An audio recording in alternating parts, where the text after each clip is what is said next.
Hi everyone, welcome to Nimbus IAS. My name is Bikram Sharma and today we are going to continue with our revision series from the perspective of HS Prelim Examination 2023. So आज हम revision करने जा रहे हैं कुछ important MCQ from modern history that is going to be really helpful for you in order to crack this exam. So start करते हैं. Question number 1 given है, कंसिडर द फॉलोइंग स्टेटमेंट. दो स्टेटमेंट गिवन है और पूछा गया है कि कौन सी स्टेटमेंट करेक्ट है. पहली स्टेटमेंट में गिवन है the Sannyasi uprising took place in Bengal after the great famine of. कब आया था ये फैमिन? 1770 में. बंगाल में फैमिन आया था 1717 में. ये बिल्कुल सही स्टेटमेंट है. और क्या सन्यासी रिवोल्ट इसकी वजह से आया था? सन्यासी रिवोल्ट का ये कारण तो बना ही था, साथ में सन्यासी रिवोल्ट का एक और कॉज था कि सन्यासियों के प्रति डिसरिस्पेक्ट शो की थी ब्रिटिशर्स ने. वो सन्यासी को एज ए ठग मानते थे. सन्यासी जो है भिक्षा मांगते थे घर घर जाके, और ये जो है प्रैक्टिस ब्रिटिशर्स को समझ नहीं आती थी. ठीक है, उस वजह से उन्होंने सन्यासियों की तरफ डिसरिस्पेक्ट शो की. अलोंग विद यहाँ के जमींदार ऑलरेडी जो है कर्जे में डूब चुके थे, अलोंग विद जो वहां पे फैमिन आया था. इस वजह से कल्मिनेट होकर सन्यासी अपराइजिंग हुई. कहाँ पे? बंगाल में. 1770s की बात है. और इस अपराइजिंग को सेकंड स्टेटमेंट में देखते हैं. बंकिम चंद्र चैटर्जीज नॉवल आनंद मठ टॉक्स ऑफ द सन्यासी रेवेलियन इन बंगाल. इसी अपराइजिंग को, सन्यासी रेवेलियन के बारे में बंकिम चंद्र चैटर्जी ने अपनी नॉवल जो कौन सी है, दैट इज आनंद मठ, इसमें लिखा है इनके बारे में. और कब लिखा है ये? 1882 में. आनंद मठ ये वही नॉवल है जहां से हमारा नेशनल सॉन्ग लिया गया है. नेशनल सॉन्ग क्या है इंडिया का? वंदे मातरम. वो यहीं से लिया गया है. ठीक है, that is a poem given in this Anand Math novel. तो हमारा आंसर क्या होना चाहिए? This one is right, this one is right. पूछा क्या गया है कौन सी स्टेटमेंट सही है? One only, two only, one and two only and none of this above. तो इसका मतलब है both the statement is right. Answer should be C. ठीक है, सी आंसर होना चाहिए. क्वेश्चन नंबर सेकंड की बात करते हैं. With reference to the Gopal Krishna Gokhale. Gopal Krishna Gokhale जो पॉलिटिकल गुरु माने जाते हैं महात्मा गांधी के. Consider the following statement.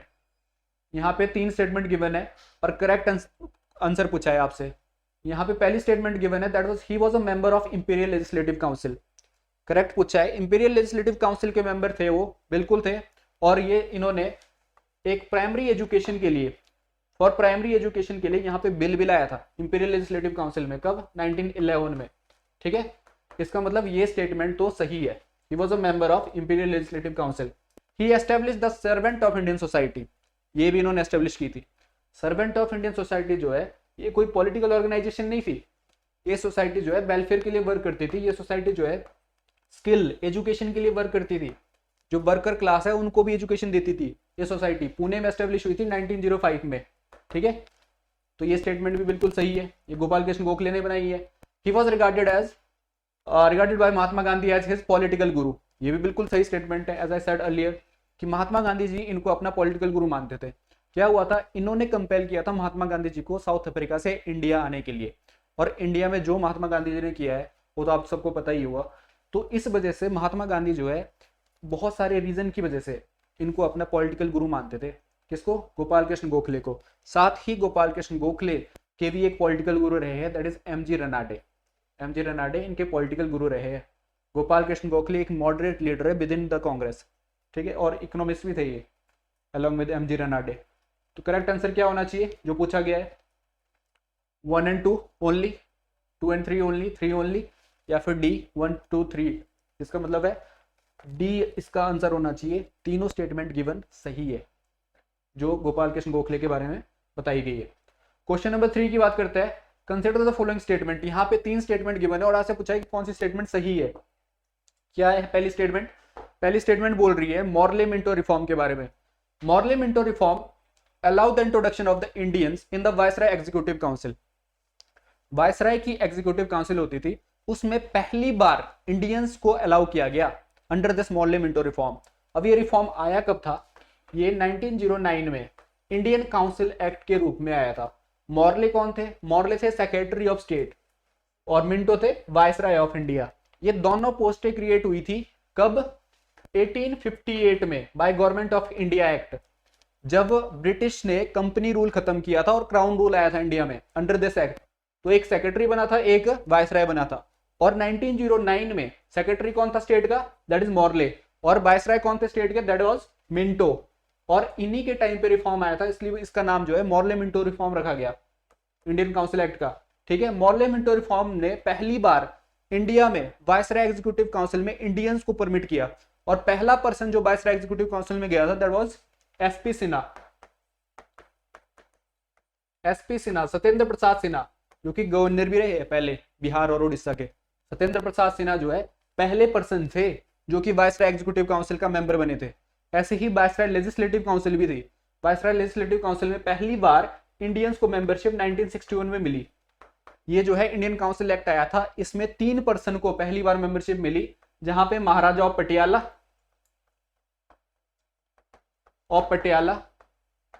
ऐसे ही सर दिनकर राव, और इसी तरीके से जो है राजा ऑफ बनारस। ये 3 पर्सन को मेंबरशिप मिली कहा, जो लेजिस्लेटिव काउंसिल थी वायसराय की। और ऐसे ही एग्जीक्यूटिव काउंसिल में पहली बार मेंबरशिप किसको मिली, एसपी सिन्हा को। सो ये जो है बिल्कुल करेक्ट स्टेटमेंट है, under this Morley Minto reform ही मिली थी। Morley Minto reform introduce separate electorate in India. सबसे ज्यादा पॉपुलर जो मॉर्ले मिंटो रिफॉर्म है, इंडियन काउंसिल एक्ट 1909 है, वो इसी के लिए है। इसमें पहली बार मुस्लिम को सेपरेट इलेक्टोरेट दिया गया। अब ये सेपरेट इलेक्टोरेट क्या होता है कि जो मुस्लिम है, अगर कोई मुस्लिम कैंडिडेट इलेक्शन के लिए खड़ा हुआ है तो उसको सिर्फ मुस्लिम ही वोट देंगे, ठीक है, दैट इज सेपरेट इलेक्टोरेट। एक तरीके से रिजर्वेशन से भी बढ़कर है ये, कहने का मतलब। डिवाइड एंड रूल जो है यहां से स्टार्ट हो गया था कम्युनलिज्म इंडिया में। इसी वजह से तो बाद में जो है गांधी जी ने इसको अपोज किया था, जब ये जो है सेपरेट इलेक्टोरेट वुमेन के लिए देने लगे, separate electorate for depress class के लिए देने लगे। सो जो इसी वजह से यहाँ पे गांधी जी ने पूना पैक्ट भी किया था बी.आर. अम्बेडकर के साथ, ठीक है। तो यहाँ पे मॉर्ले मिंटो रिफॉर्म में पहली बार इंट्रोड्यूस किया गया था ये सेपरेट इलेक्टोरेट फॉर मुस्लिम। इसी वजह से मिंटो को क्या कहा जाता है, father of separate electorate India में, father of separate electorate India.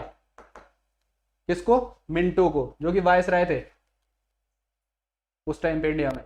Third statement क्या बोलती है, Gopal Krishna Gokhale was the appointed the first Indian member to the viceroy executive council. तो ये स्टेटमेंट तो गलत है। ये इंपीरियल काउंसिल के मेंबर जरूर रहे हैं, लेकिन पहले पर्सन नहीं थे वायसराय एग्जीक्यूटिव काउंसिल के। पहले पर्सन कौन थे, एसपी सिन्हा, जो कि इसी एक्ट के थ्रू अपॉइंट हुए थे, ठीक है। तो स्टेटमेंट क्या होनी चाहिए, क्या पूछा है, सही कौन सी है, 1 and 2 ओनली, 2 ओनली। सी पूछा है 2 and 3 ओनली, डी पूछा है 1 2 3। क्या सही है, that is 1 and 2 only, A should be the answer. बात करते हैं क्वेश्चन नंबर 4 की। Consider the following statement. 2 statement given है और पूछा है कि कौन सी स्टेटमेंट सही है। अगर पहली स्टेटमेंट की बात करें, पहली स्टेटमेंट में है the civil disobedience movement was called off to participate in the first round table conference. Round table conferences हुई है 3, और ये क्यों हुई है, to discuss the report of Simon commission. जो साइमन कमीशन इंडिया में आया था और उसको इंडियन लोगों ने अपोज किया था, बिकॉज उसमें 7 मेंबर थे और 7 मेंबर जो है ब्रिटिशर्स थे, एंग्लो मतलब इंडियंस कोई मेंबर उसमें नहीं था, 7 के 7 यूरोपियन मेंबर थे। और उस वजह से यहाँ पे अपोज किया था लाला लाजपत राय ने उनको, साइमन कमीशन को, और ब्लैक फ्लैग दिखाए थे। लेकिन साइमन कमीशन की जो रिपोर्ट थी, जो रिपोर्ट उन्होंने पेश की, उस रिपोर्ट को लंदन में डिस्कस किया गया था और इसके लिए 3 राउंड टेबल कॉन्फ्रेंसेज हुई थी। हिंदी में बोले तो गोलमेज सम्मेलन। 3 राउंड टेबल कॉन्फ्रेंसेज हुई थी और पूछा गया है पहली स्टेटमेंट में कि सिविल डिसोबीडियंस मूवमेंट को जो है कुछ हद तक मतलब रोक दिया गया in order to participate in the first round table conference. Civil disobedience movement किसने चलाया था, इंडियन नेशनल कांग्रेस, इसकी सबसे बड़ी पार्टिसिपेट थी जिन्होंने पार्टिसिपेशन की थी सिविल डिसोबीडियंस मूवमेंट में। और इसको रोका गया था कब, जब गांधी इरविन पैक्ट हुआ था। गांधी इरविन पैक्ट कब हुआ था, 5 मार्च को 1931 में। और इस पैक्ट के बाद गांधी जी ने रिप्रेजेंट किया था कांग्रेस को, कहां पे, राउंड टेबल कॉन्फ्रेंस में। वो सेकंड नहीं थी, वो क्या होता है, फर्स्ट नहीं थी, सेकंड थी, वो सेकंड राउंड टेबल कॉन्फ्रेंस थी जिसमें पार्टिसिपेट किया था। तो पहली स्टेटमेंट क्या है, गलत है। फर्स्ट राउंड टेबल कॉन्फ्रेंस कब हुई थी, फर्स्ट हुई थी 12 नवंबर को 1930 में, और सेकंड हुई थी 7 सितंबर को 1931 में। इसमें पार्टिसिपेट किया था कांग्रेस ने, और इसी राउंड टेबल कॉन्फ्रेंस के लिए जो है सिविल डिसोबीडियंस मूवमेंट को थोड़ी देर के लिए जो है कॉल्ड ऑफ कर दिया था। समझ रहे हो बात को। तो इसका मतलब है कि पहली स्टेटमेंट कैसी है, गलत है। बात करते हैं दूसरी स्टेटमेंट की। Congress participated in all the 3 round table conference. As I said earlier, Congress जो है उन्होंने सिर्फ एक राउंड टेबल कॉन्फ्रेंस में अटेंड की थी, that is second round table conference. जैसे डिप्रेस्ड क्लास के लोग हैं, मुस्लिम लीग जो थी इन्होंने all the round table conference में पार्टिसिपेट किया है। जैसे डिप्रेस क्लास को रिप्रेजेंट किसने किया था, बी आर अम्बेडकर ने। ऐसे ही मुस्लिम लीग को किसने रिप्रेजेंट किया था, जैसे जिन्ना ने। तो कहने का मतलब है कि कांग्रेस जो है they only participated in one round table conference, that was second round table conference. और किसने लीड किया था कांग्रेस को, one and only person, that was Mahatma Gandhi. उन्होंने लीड किया था कांग्रेस को इस सेकंड राउंड टेबल कॉन्फ्रेंस में। तो इसका आंसर क्या होना चाहिए, ये भी गलत है, ये भी गलत है। तो आंसर शुड बी करेक्ट पूछा है आपसे, क्या होना चाहिए, one only, two only, one and two only, neither one nor two. कहने का मतलब है D should be the answer. Question number 5 की बात करते हैं। With reference to Arya Samaj movement consider the following statement. आपके पास 3 स्टेटमेंट गिवन है और आपसे पूछा है कि कौन सी स्टेटमेंट सही है। आर्य समाज को फाउंड किया था दयानंद सरस्वती जी ने। कब फाउंड किया था ये, 1875 में। और इसका जो मेन मोटो था दैट वाज रिवाइवलिस्ट मूवमेंट। ये जो है हमें वेदों की ओर लौटो, ऐसा मंत्र था इनका, दयानंद सरस्वती जी का, गो बैक टू वेदास, ये मंत्र था इनका, दयानंद सरस्वती जी का। और इन्होंने शुद्धि मूवमेंट भी चलाया था। इसमें इनका मानना था कि हमें जो है उन हिंदुओं को जो दूसरे धर्म में कन्वर्ट हो चुके हैं उनको वापस हिंदू धर्म में लाना है, ठीक है। दैट वाज शुद्धि मूवमेंट स्टार्टेड बाय हिम। और इनकी एक बुक भी रही है, दैट इज सत्यार्थ प्रकाश। इनका वर्क है वो सत्यार्थ प्रकाश। इसके साथ साथ जो है इन्होंने डीएवी कॉलेजेस, दयानंद एंग्लो वैदिक कॉलेजेस स्टार्ट किए थे, ठीक है। तो देखते हैं इन स्टेटमेंट को। The headquarter of Arya Samaj was established eight Lahore. यहाँ पे पहली स्टेटमेंट ये गलत है, बिकॉज हेडक्वार्टर जो है स्टार्टिंग में एस्टेब्लिश हुआ था बॉम्बे में, लेटर ऑन ये शिफ्ट हुआ था लाहौर में। Headquarter was established at Bombay and later on it was shifted to Lahore. So पहली स्टेटमेंट गलत है। दूसरी स्टेटमेंट की बात करते हैं। आर्य समाज स्टार्टेड द शुद्धि मूवमेंट, प्योरिफिकेशन मूवमेंट स्टार्ट किया था आर्य समाज ने। ये बिल्कुल सही स्टेटमेंट है, as I said earlier. Third statement बोल रही है Lala Lajpat Rai and Swami Shraddhananda were associated with this movement. ये स्टेटमेंट भी सही है। ये दोनों इंडिविजुअल जो है आर्य समाज से जुड़े हुए हैं। लाला लाजपत राय की बात करें तो ये आर्य समाज में जो डीएवी कॉलेजेस थे, यहाँ पे स्प्लिट हो गया था आर्य समाज का। इसमें दो पार्टीज बनी थी, एक थी जस्टिस पार्टी और एक थी Mahatma party. Justice party and Mahatma party. Justice party चाहती थी कि जो डीएवी कॉलेज में एजुकेशन हो वो किस फॉर्म में हो, इंग्लिश एजुकेशन हो। जहां पे महात्मा पार्टी की बात करें, ये जो है ओरिएंटलिस्ट की बात करती है। ओरिएंटलिस्ट मतलब लोकल लैंग्वेजेस में एजुकेशन मिलनी चाहिए। तो इस टाइप से इनके बीच कंट्रोवर्सी होगी थी। और यहाँ पे लाला लाजपत राय किस स्कूल से बिलोंग करते हैं, जस्टिस पार्टी से। वेयरएज स्वामी श्रद्धानंदा किस स्कूल से बिलोंग करते हैं, that is Mahatma party within this Arya Samaj. और दोनों ही आर्य समाज से जुड़े हुए थे। तो यहाँ पे कौन सी स्टेटमेंट सही है, second and third, and the first statement is wrong. तो आंसर शुड बी करेक्ट पूछा है यहाँ पे ऑप्शन में ये 2 and 3 है। तो answer should be B only, that is 2 and 3। यहाँ पे प्रिंटिंग गलत हुई है, इट मीन्स 2 and 3, ठीक है। क्वेश्चन नंबर 6 की बात करते हैं। Consider the following statement 1 and 2। यहाँ पे 2 स्टेटमेंट गिवन है और आपसे पूछा है कि कौन सी स्टेटमेंट गलत है। यहाँ पे ये आपको जरूर देखना पड़ेगा, बिकॉज ऐसे क्वेश्चन बहुत पूछे जाते हैं जहाँ पे नॉट पूछा जाता है और यहाँ पे बच्चे मिस्टेक करके आ जाते हैं, बिकॉज वो पढ़ते ही नहीं है इसको ठीक से कि गलत पूछा है। बिकॉज क्वेश्चन तो बड़ा आसान लगेगा, लेकिन अगर ये नहीं देखोगे तो आप जो है गलत करके आ जाओगे एग्जाम में। तो यहाँ पे 2 स्टेटमेंट की बात करते हैं। गिवन पहली स्टेटमेंट की अगर बात करें तो the Indian national Congress past और रेजोल्यूशन ऑफ पूर्ण स्वराज, पूरी तरह से आजादी, at the Lahore session of INC. Indian national Congress ने पूर्ण स्वराज की मांग की लाहौर सेशन में जब हुआ था आईएनसी का। क्या ये बात सही है? एब्सोल्युटली करेक्ट, ये जो है बिल्कुल करेक्ट स्टेटमेंट है। दूसरी स्टेटमेंट की बात करें, Jawaharlal Nehru president at the Lahore session of INC, ये स्टेटमेंट भी बिल्कुल सही है। दोनों स्टेटमेंट करेक्ट है, लेकिन यहाँ पे पूछा क्या गया है ये नहीं भूलना, पूछा है नॉट करेक्ट। तो इसका आंसर क्या होना चाहिए, नाइदर 1 nor 2, 1 and 2, जो डी आंसर होना चाहिए, कोई भी करेक्ट नहीं है। अगर बात करें इंडियन नेशनल कांग्रेस के कुछ सेशन की, जो आपके एग्जाम पॉइंट ऑफ व्यू से इंपॉर्टेंट है, अगर इंडियन नेशनल कांग्रेस के कुछ सेशन देखे जाए तो यहाँ देखिए इंडिया में कुछ इंपॉर्टेंट सेशंस हुए इंडियन नेशनल कांग्रेस के। सबसे पहला सेशन कहाँ हुआ था इंडियन नेशनल कांग्रेस का, that was in Bombay. Bombay में सबसे पहला सेशन हुआ था जिसमें 72 डेलीगेट्स ने अटेंड किया था वो सेशन। और किसने प्रेजाइड किया था उस सेशन को, WC बनर्जी, यहाँ पे बॉम्बे में WC बनर्जी ने प्रेजाइड किया था INC के पहले सेशन को 1885 में। और दूसरा सेशन कहाँ हुआ था INC का? इन कलकत्ता। और इसको प्रेजाइड किया था किसने? दादा भाई नारोजी। और तीसरा सेशन हुआ था मद्रास में, यहाँ पे प्रेजाइड किया था बदरुद्दीन तैयब जी ने, first Muslim president of INC। और चौथा सेशन हुआ था इलाहाबाद में, इसको प्रेजाइड किया था जॉर्ज यूल ने।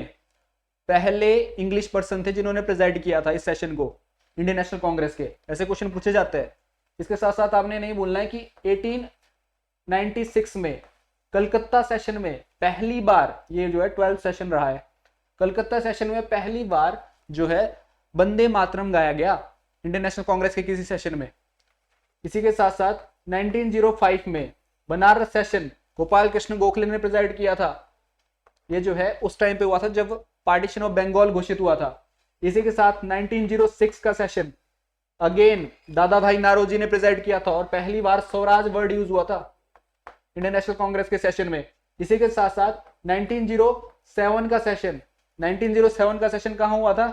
यहां सूरत में। सूरत स्प्लिट के नाम से फेमस है ये, मॉडरेट और एक्सट्रीमिस्ट के बीच दरार आई थी। इसी के साथ साथ कुछ और इंपॉर्टेंट सेशन है, जैसे 1911 का सेशन, यहाँ पे BN धर प्रेजाइड कर रहे थे इस सेशन को। और पहली बार जनगण मन गाया गया है। पहली बार जनगण मन जो क्या है हमारा राष्ट्रीय गान, जो है पहली बार गाया गया इंडियन नेशनल कांग्रेस के किसी सेशन में। किसने लिखा है राष्ट्रीय गान? ये आपको मुझे कमेंट सेक्शन में बताना है, ऐसा पता ही होगा। उसके बाद जो है 1916 एक इंपॉर्टेंट सेशन है इंडियन नेशनल कांग्रेस का। इंडियन नेशनल कांग्रेस का ये सेशन जो है, इस सेशन में क्या हुआ था? लखनऊ पैक्ट के नाम से फेमस है। 1916 का सेशन लखनऊ पैक्ट। और इसी तरीके से एक और सेशन है इंडियन नेशनल कांग्रेस का 1917 कलकत्ता में हुआ था। एनी बेसेंट ने प्रेजाइड किया है, पहली महिला जिन्होंने प्रेजाइड किया है इंडियन नेशनल कांग्रेस को। कौन थी? Annie Besant. और पहली इंडियन कौन थी जिन्होंने कानपुर सेशन को प्रेजाइड किया है? That was Sarojini Naidu. इसी तरीके से 1924 का सेशन बेलग्राम सेशन किसने प्रेजाइड किया है? गांधी जी ने खुद। ठीक है, ऐसे ही एक सेशन हुआ था अमृतसर में सेशन 1919, किसने प्रेजाइड किया है? मोतीलाल नेहरू। मोतीलाल नेहरू ने एक और सेशन प्रेजाइड किया है 1928 का सेशन इंडियन नेशनल कांग्रेस का। और इसी के साथ साथ 1929 में सेशन हुआ था इनके बेटे जवाहरलाल नेहरू ने प्रेजाइड किया था लाहौर में और पूर्ण स्वराज की मांग की थी। एंड उसी के साथ साथ कुछ और इंपॉर्टेंट सेशन, जैसे 1931 में कराची सेशन हुआ था, पटेल जी ने प्रेजाइड किया था इस सेशन को। इसमें भी एजुकेशन के लिए रेजोल्यूशन आया था, फंडामेंटल राइट के लिए रेजोल्यूशन आया था, इकोनॉमिक पर्सपेक्टिव से रेजोल्यूशन आया था। तो यहाँ पे काफी इंपॉर्टेंट सेशन है ये कराची सेशन। इसी तरीके से एक इंपॉर्टेंट सेशन है, पहली बार गांव में सेशन हुआ था 1936 में। फैजपुर में सेशन हुआ था महाराष्ट्र में, पहली बार इसको प्रेजाइड किया था जवाहरलाल नेहरू ने। 1938 में सेशन हुआ था, SC बोस ने प्रेजाइड किया था हरिपुरा सेशन, ये गुजरात में है। 1939 में SC बोस दोबारा जीते थे। किसके अगेंस्ट जीते थे ये? पट्टाभी सीतारामैया के अगेंस्ट, जिनको सपोर्ट किया था महात्मा गांधी ने। ठीक है, और ये सेशन कहां हुआ था? त्रिपुरी में। इसी टाइप से एक और सेशन है जो काफी इंपॉर्टेंट है आपके एग्जाम पॉइंट ऑफ व्यू से, मेरठ में सेशन हुआ था। मेरठ में सेशन हुआ था कब? 1946 में। और आचार्य कृपलानी जी ने प्रेजाइड किया था, वो इंडिपेंडेंस के टाइम पे INC के प्रेसिडेंट रहे हैं आचार्य कृपलानी जी। ठीक है, तो ये आपको पता होना चाहिए। इसका आंसर क्या बनता था? नेदर 1 नॉर 2, दोनों ही स्टेटमेंट गलत है। क्वेश्चन नंबर 7 की अगर बात करें, कंसिडर द फॉलोइंग इवेंट्स। यहाँ पे 4 इवेंट गिवन है और आपसे क्रोनोलॉजिकल ऑर्डर पूछा है। कईयों बार एग्जाम में पूछे गए ये क्रोनोलॉजिकल ऑर्डर। तो क्रोनोलॉजिकली आपने याद रखनी है, कोशिश तो कर ही सकते हैं, क्यों? ऐसा तो क्वेश्चन आ ही सकता है एग्जाम में। और यहाँ पे 4 ऑप्शन दिए हैं, आपको यहाँ पे क्रोनोलॉजिकली अरेंज करने कब कब ये इवेंट हुए हैं। अगर अगस्त डिक्लेरेशन की बात करें तो ये लॉर्ड चैम्सफोर्ड के टाइम पे हुआ था। अगस्त डिक्लेरेशन 20 अगस्त को आया था लॉर्ड चैम्सफोर्ड के टाइम पे 1917 में। इन्होंने इंडियंस को पार्टिसिपेट करने के लिए एक प्रॉमिस किया था कि इंडियंस को पार्टिसिपेट जो है वहां पे इन्वॉल्व करेंगे हम अपने एडमिनिस्ट्रेटिव स्ट्रक्चर्स में। ठीक है, तो एक तरीके से गुड गवर्नेंस की बात करता है ये अगस्त डिक्लेरेशन। उसके बाद कामागाता मारू इंसिडेंट। कामागाता मारू एक शिप है जापानीज, और यहाँ पे जो पंजाब से कुछ लोग जा रहे थे, पंजाब से कुछ लोग जो है कनाडा की तरफ जा रहे थे, और जब कनाडा में उनको उतरने नहीं दिया वहां पे उनकी शिप को, तो उनको वापस आना पड़ा। और वो कलकत्ता में जब लैंड किए, बज नाम से एक जगह है, वहां पे तो उनका कन्फ्लिक्ट हुआ इंपीरियलिस्टिक फोर्सेस से, जो ब्रिटिशर्स की फोर्स से कन्फ्लिक्ट हुआ और इसमें कुछ लोगों की जान गई। इसी को बोलते हैं कामागाता मारू इंसिडेंट। और ये कब हुआ था? 1914 में। ठीक है, उसके साथ साथ लिखा हुआ है थर्ड ऑप्शन में वॉर इन द बॉल्कन्स। बॉल्कन्स क्या होता है? बॉल्कनाइजेशन होता है टूटना। ठीक है, बॉल्कन्स। और बॉल्कनाइजेशन किस कंट्रीज का हुआ था, किन किन कंट्रीज का हुआ था? बॉल्कन कंट्रीज जो है यूरोप में बॉल्कन कंट्रीज है, जैसे आपको रोमेनिया होगी, बुल्गारिया होगी, सर्बिया होगी, इस टाइप से ये कंट्रीज को जो है बॉल्कन कंट्रीज के नाम से क्वाइट फेमस है। ये क्या हुआ था? पहले तो ऑटोमन एम्पायर के साथ वॉर हुआ, इनका कन्फ्लिक्ट हुए, किसके? इन बॉल्कन कंट्रीज के। बाद में अपने में कन्फ्लिक्ट हुए। ये जो है दो टाइप के वॉर हुए हैं 1912 और 1913 में। इसको बोलते हैं वॉर ऑफ बॉल्कन्स। ठीक है, उसके बाद जो है annulment of the partition of Bengal. Partition of Bengal कब डिक्लेयर हुआ था? 16 अक्टूबर को, 16 अक्टूबर 1905 में पार्टीशन ऑफ बंगाल डिक्लेयर हुआ था। ठीक है, और इसको एनएल कब किया गया था? लॉर्ड हार्डिंग के टाइम पे इसको एनएल किया गया था। इसको जो है खारिज किया था पार्टीशन ऑफ बंगाल को। कब? 1911 में। तो इसका आंसर क्या होना चाहिए? अगर क्रोनोलॉजिकली देखा जाए, सबसे पहला इवेंट क्या हुआ था? Annulment of Bengal. ऑब्वियसली इसका मतलब है फोर्थ पहले नंबर पे आना चाहिए। ये गलत है। दूसरा ऑप्शन क्या होना चाहिए? War in the Balkans. तीसरा दूसरे नंबर पे आना चाहिए। एंड सेकंड जो कामागातो मारू इंसिडेंट हुआ है, ये 1914 में हुआ है ना, लास्ट जो पहले नंबर पे गिवन है, दैट इज अगस्त डिक्लेरेशन। ये जो है लास्ट इवेंट था इस क्रोनोलॉजिकल हिस्ट्री का। ठीक है, तो आंसर क्या होना चाहिए? B only. बात करते हैं क्वेश्चन नंबर 8 की। Consider the following statement about Swarajist and non changers. यहाँ पे चेंजर्स और नॉन चेंजर के बारे में बताया है। क्या हुआ था? नॉन कॉपरेशन मूवमेंट जो है गांधी जी ने लॉन्च किया था 1 अगस्त को 1920 में। और इसमें पार्टिसिपेट किया था हिंदू, मुस्लिम, इवन वुमेन पार्टिसिपेशन था, स्टूडेंट का पार्टिसिपेशन था, हर एक सेक्शन ने पार्टिसिपेट किया था। और लोगों को लग रहा था कि अब तो आजादी मिलने वाली है जिस फोर्स में ये मूवमेंट जा रहा है। और सभी इंडिया के लोग इसमें इन्वॉल्व थे एक तरीके से। लेकिन एक इंसिडेंट हुआ जो कि क्वाइट फेमस है, दैट इज चोरी चोरा इंसिडेंट। और ये चोरी चोरा इंसिडेंट जो है कब हुआ था? 5 फेब को 1922 में। इसमें गोरखपुर में एक पुलिस थाने को जला दिया और उसमें कुछ पुलिस ऑफिसर मारे गए एट अबाउट 22 के अराउंड। और इस वजह से, इस इंसिडेंट से नाराज होकर महात्मा गांधी जी ने इस नॉन कॉपरेशन मूवमेंट को खारिज कर दिया, वापस ले लिया। उससे नाराज हुए कुछ लोग विद इन द कांग्रेस, और वो जो है स्प्लिट हो गया कांग्रेस में। और इसमें दो ग्रुप बन गए, एक थे चेंजर, एक थे नॉन चेंजर। चेंजर वो ग्रुप थे जो कि अब जो है इलेक्शन लड़ना चाहते थे और वहां पे पार्लियामेंट में जाना चाहते थे, उसमें लॉ मेकिंग में जाना चाहते थे और एक तरह से हिंड्रेंस पैदा करना चाहते थे ब्रिटिशर्स को जो लॉ मेकिंग में। ठीक है, लेकिन नॉन चेंजर कौन थे? जो कि एक नए रेवोल्यूशन के लिए ग्राउंड पैदा करना चाहते थे, बिल्ड करना चाहते थे एट द लोकल लेवल। ठीक है, उसके बारे में यहाँ पे 2 स्टेटमेंट गिवन है और पूछा है आपसे कि कौन सी स्टेटमेंट करेक्ट है। पहली स्टेटमेंट की बात करें, Swarajist were the part of section of Congress which opposed entry into legislative council and advocated continuing the resistance for the goal of Swaraj. Swaraj के लिए जो है ये रेजिस्टेंस कंटिन्यू करने की बात की, ये बोल रहे हैं ये स्वराजिस्ट। लेकिन अभी हमने पढ़ा स्वराजिस्ट कौन थे? ये चेंजर थे जो कि इलेक्शन लड़ना है। स्वराज पार्टी बनाई थी इन्होंने। किसने बनाई थी Swaraj party? CR Das and Motilal Nehru.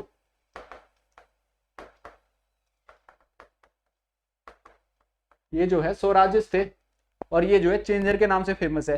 ठीक है, तो ये ऑप्शन क्या है? गलत है। दूसरी स्टेटमेंट क्या है? Non changers among the Congress advocated for council entry to make the council an arena for the political struggle. ये एक्सचेंज हुई स्टेटमेंट है। पहली स्टेटमेंट का आंसर कुछ और होना था, निचले वाला होना चाहिए, दूसरी का फर्स्ट वन। ठीक है, it means this is again wrong. This statement is true for only changer और ये स्टेटमेंट जो है नॉन चेंजर के लिए ट्रू है। इसका मतलब ये इंटरचेंज हुई स्टेटमेंट है और दोनों ही स्टेटमेंट गलत है। तो हमारा ऑप्शन क्या होना चाहिए? करेक्ट पूछा है 1 only, 2 only, 1 and 2 only, neither 1 nor 2। दोनों ही गलत है स्टेटमेंट, तो D should be the answer. Question number 9 बोल रहा है कंसिडर द फॉलोइंग पेयरिंग।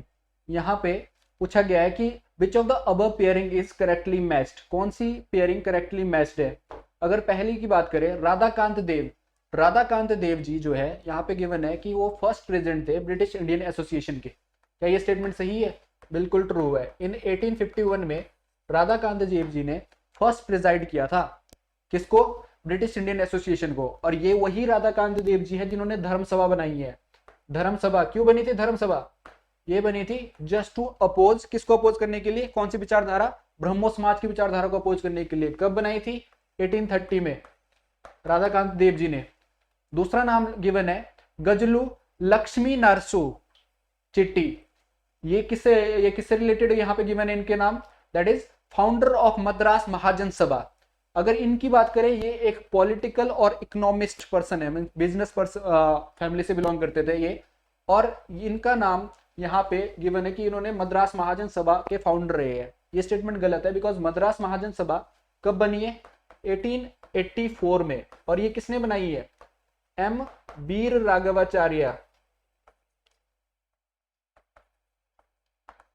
और इसी के साथ साथ सुब्रमण्यम अय्यर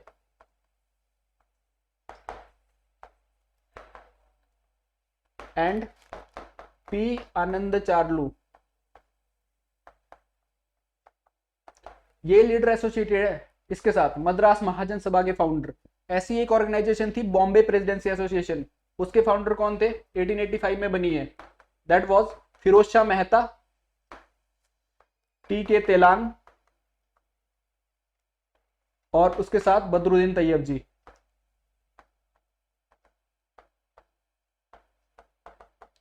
ये लीडर एसोसिएटेड है किसके साथ? Bombay presidency association. इसी के साथ साथ कुछ और भी एसोसिएशन, जैसे ईस्ट इंडिया एसोसिएशन है। ईस्ट इंडिया एसोसिएशन कब बनी थी? 1866 में। किसने बनाई है? दादा भाई नारोजी। तो इस टाइप की एसोसिएशन बहुत सारी है जो इंपॉर्टेंट है आपके एग्जाम पॉइंट ऑफ व्यू से। तो यहाँ पे मद्रास महाजन सभा जो है किसने बनाई है? इन्होंने नहीं बनाई है। ये किसने बनाई है? वीर राघवाचार्य, सुब्रमण्यम अय्यर एंड पी आनंद चार्लू, तो इन्होंने बनाई है। थर्ड स्टेटमेंट की अगर बात करें, सुरेंद्रनाथ बनर्जी फाउंडर रहे हैं इंडियन एसोसिएशन के। ये बिल्कुल सही स्टेटमेंट है। सुरेंद्रनाथ बनर्जी ने फाउंड किया Indian association in 1876 along with Anand Mohan Bose. Anand Mohan Bose के साथ मिलकर इन्होंने ये ऑर्गेनाइजेशन बनाई है। तो यहाँ पे पूछा है कौन सी पेयरिंग सही है? पहली एंड तीसरी पेयरिंग सही है, तो इसका आंसर क्या होना चाहिए? B only, 1 and 3। ठीक है। क्वेश्चन नंबर 10 की अगर बात करें, यहाँ पे कंसिडर द फॉलोइंग पेयरिंग। यहाँ पे पेयरिंग है गिवन और आपको बताने की कौन सी पेयरिंग करेक्टली मैच्ड है। अगर दिल्ली प्रपोजल की बात करें, ये बहुत ही इंपॉर्टेंट है बिकॉज बच्चे ज्यादातर कंफ्यूज हो जाते हैं इसमें कि दिल्ली प्रपोजल क्या है, दिल्ली पैक्ट क्या है, दिल्ली मैनिफेस्टो क्या है। दिल्ली प्रपोजल की अगर बात करें तो ये कब आया था? ये आया था 1927 में। 1927 में क्या हुआ था? इंडिया में जो है साइमन कमीशन आया था और साइमन कमीशन जो है इंडिया के लिए कॉन्स्टिट्यूशन बनाने वाला था एक तरीके से। लेकिन इंडिया के लोगों को चैलेंज किया था ब्रिटिशर्स ने कि वो जो है खुद का कॉन्स्टिट्यूशन नहीं बना सकते, खुद के जो है कुछ रूलिंग प्रिंसिपल नहीं बना सकते। फिर इंडिया में नेहरू रिपोर्ट आई थी। कब आई थी नेहरू रिपोर्ट? ये मोतीलाल नेहरू ने लाई थी 1928 में। और एक तरीके से ये प्रपोजल था कि क्या क्या चीजें इंडिया में होनी चाहिए, एक तरीके से उसका डेमोन्स्ट्रेशन था। उनका चैलेंज जो है उन्होंने एक्सेप्ट किया था कि इंडिया जो है, इंडिया के लोग इतने काबिल है कि वो खुद बना सकते हैं अपनी रूल। ठीक है। और इन्हीं रूल को जब ये बना रहे थे मोतीलाल नेहरू, इसी के लिए मुस्लिम लीग ने एक प्रपोजल दिया था। मद्रास में आईएनसी की बैठक हुई थी 1927 में, उसमें कुछ अपने प्रपोजल दिए थे और जब मद्रास में उन्होंने अप्रूव किया कांग्रेस ने उन प्रपोजल को, उसको बोलते हैं दिल्ली प्रपोजल। जो दिल्ली प्रपोजल जो है उन्होंने दिए थे, that is called Delhi proposal. और ये जो है किसके रिगार्डिंग है? Muslim League demanding that their proposal to be incorporated into the drafting constitution, जो कि संविधान बनने वाला था, उसमें उनके प्रपोजल को इनकॉर्पोरेट किया जाए। ठीक है। और इस दिल्ली प्रपोजल को जो मुस्लिम लीग ने दिल्ली में दिए थे, इसको अप्रूव कब किया कांग्रेस ने? मद्रास में। मद्रास में सेशन हुआ था कांग्रेस का कब? 1927 में। इसको अप्रूव किया था मुस्लिम लीग के दिल्ली प्रपोजल को। तो इसी को यहाँ पे इसका मतलब है कि ये जो है पेयरिंग गलत है। इसके साथ किसके साथ होनी चाहिए थी? इसके साथ। दिल्ली पैक्ट सेकंड पेयरिंग की अगर बात करें, दिल्ली पैक्ट किससे रिलेटेड है? यहाँ पे place the Congress on the equal footing with the British government. Delhi pact जो है कांग्रेस को equal footing with the British government. Delhi pact था कब और था क्या? ये हुआ था 5 मार्च को 1931 में। किसके बीच? गांधी इरविन पैक्ट के नाम से फेमस है ये दिल्ली पैक्ट। यहाँ पे गांधी जी ने अपनी 11 डिमांडें रखी थी और उन 11 डिमांडों को अप्रूव किया था किसने? इरविन ने। मैक्सिमम तो अप्रूव हुई थी और उन्हीं 11 डिमांड में से एक थी कि भाई जो नॉन क्रिमिनल है उनको भी रिहा कर दिया जाए, जिनको अरेस्ट किया था ब्रिटिशर्स ने on this civil disobedience movement. ठीक है, तो यहाँ पे कंट्रोवर्सी ये थी कि भाई भगत सिंह को क्यों नहीं रिलीज किया, वो अलग बात है। ठीक है, तो दिल्ली पैक्ट जो है बिल्कुल ये सही यहाँ पे स्टेटमेंट है कि place the Congress on an equal footing with the British government. तो ये जो है बिल्कुल सही स्टेटमेंट है। थर्ड स्टेटमेंट है दिल्ली मैनिफेस्टो। दिल्ली मैनिफेस्टो क्या था? National leader put forward their certain condition for attending the round table conferences. जो साइमन कमीशन की रिपोर्ट जो है डिस्कस होनी चाहिए राउंड टेबल कॉन्फ्रेंस में लंदन में, उसके लिए कुछ प्रपोजल रखे। कब? 2 नवंबर महात्मा गांधी जी ने 1929 में। इसको बोलते हैं दिल्ली मैनिफेस्टो कि जो है हमारी ये डिमांड है, तब हम जो है राउंड टेबल कॉन्फ्रेंस को अटेंड करेंगे। That is called Delhi manifesto. इसका मतलब है कि ये स्टेटमेंट भी यहाँ पे गलत मैच है, इसका भी गलत मैच है, and the only one statement having the right match that is Delhi pact, जो कि गांधी इरविन पैक्ट के नाम से भी फेमस है। तो इसका आंसर क्या होना चाहिए? अगर यहाँ पे पेयरिंग में देखें, 1 pairing only, 2 pairing only, all the pairing और none, it means 1 pairing only. ठीक है, थैंक यू फॉर टुडे।